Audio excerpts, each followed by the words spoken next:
Okey, selamat datang semua. Hari ini kita nak sembang pasal satu era yang sejujurnya betul-betul mengubah jalan cerita sejarah manusia. Kita selalu dengar tentang penderitaan pada zaman gelap, tapi persoalannya, macam mana kita boleh keluar dari fasa tu? Melalui penerangan sumber sejarah kita kali ini, kita akan saksikan sendiri bagaimana satu letusan idea dan kreativiti yang sangat luar biasa telah menarik manusia keluar daripada kejahilan dan secara tak langsung merintis jalan ke arah dunia moden yang kita hidup hari ini.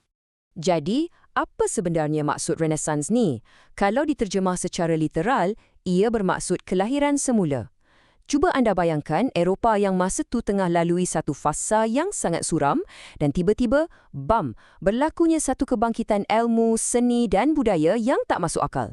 Ini adalah detik emas di mana kebijaksanaan dari zaman Yunani dan Rom Purba ditemui semula dan dihidupkan dengan satu semangat yang betul-betul segar. Ia memang satu anjak paradigma. Untuk mudahkan kita faham anjakan yang besar ni, saya dah pecahkan topik ni kepada 6 tema utama. Kita akan sentuh tentang kelahiran semula tamadun Eropah, falsafah humanism dan individualism, kuasa perdagangan dan penaung, kemuncak revolusi seni, pertembungan sains dan agama, dan akhir sekali, asas kepada dunia moden. Jom kita mulakan. Kita masuk ke bahagian pertama, kelahiran semula tamadun Eropah.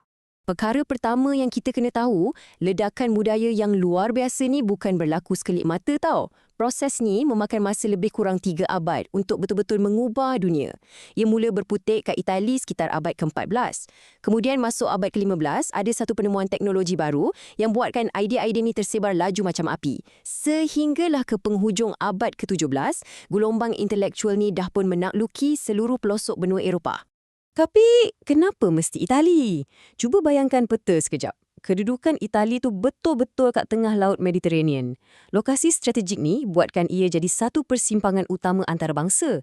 Bandar-bandar macam Venice, Genoa, Florence, Rome dan Milan masa tu bukan sekadar bandar biasa. Ia adalah pusat perdagangan global. Bila pedagang dari serata dunia berkumpul, berlakulah pertembungan budaya, bahasa dan agama yang sangat rancak. Percampuran inilah sebenarnya yang memercikkan idea-idea baru yang segar. Seterusnya, bahagian kedua, falsafah humanism dan individualisme. Bila ekonomi dah makin mantap hasil daripada perdagangan tadi, wujudlah satu corak pemikiran yang baru. Fokus manusia mula berubah sepenuhnya dan inilah yang kita panggil sebagai humanism. Sebelum zaman ni, manusia jarang meletakkan diri mereka sebagai fokus utama. Tapi humanism ni berbeza. Ia mengembalikan keyakinan terhadap potensi individu. Falsafah ni merayakan keupayaan kita untuk berfikir secara bebas, selesaikan masalah kita sendiri dan corak takdir kita tanpa disekat oleh kepercayaan lama yang kolot. Jadi, siapa dalang di sebalik pemikiran progresif ni? Tokoh utama yang betul-betul mencetuskan semangat humanism ialah Francesco Petrarch.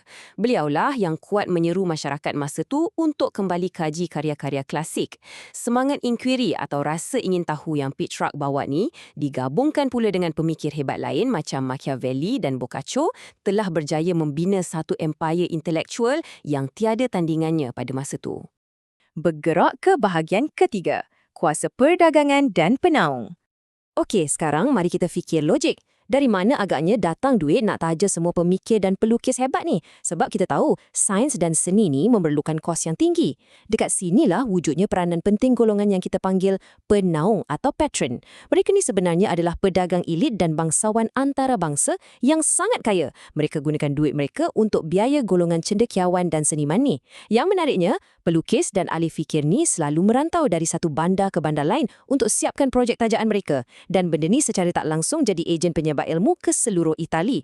Dan benda ni jadi lagi panas bila wujud persaingan epik antara dua kuasa penaung yang paling besar masa tu.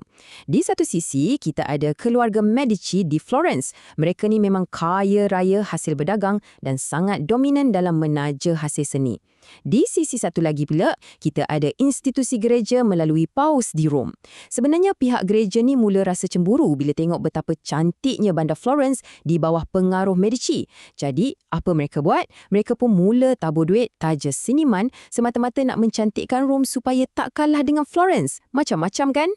Sekarang kita masuk bahagian keempat, kemuncak revolusi seni. Hasil daripada perang tajaan tadilah yang bawa kita kepada kelahiran karya seni paling menakjubkan dalam sejarah manusia. Perbezaannya sangat ketara. Kalau dulu, pada zaman pertengahan, seni selalunya dibuat secara berkumpulan dan nama artis pun tak ada siapa peduli. Tapi masuk je era Renaissance, magic berlaku. Mereka praktikkan individualisme. Seni jadi sangat realistik, memaparkan keindahan sebenar bentuk manusia dan buat pertama kalinya, pelukis-pelukis ni diangkat martabatnya dan diiktiraf sebagai genius bertaraf selebriti.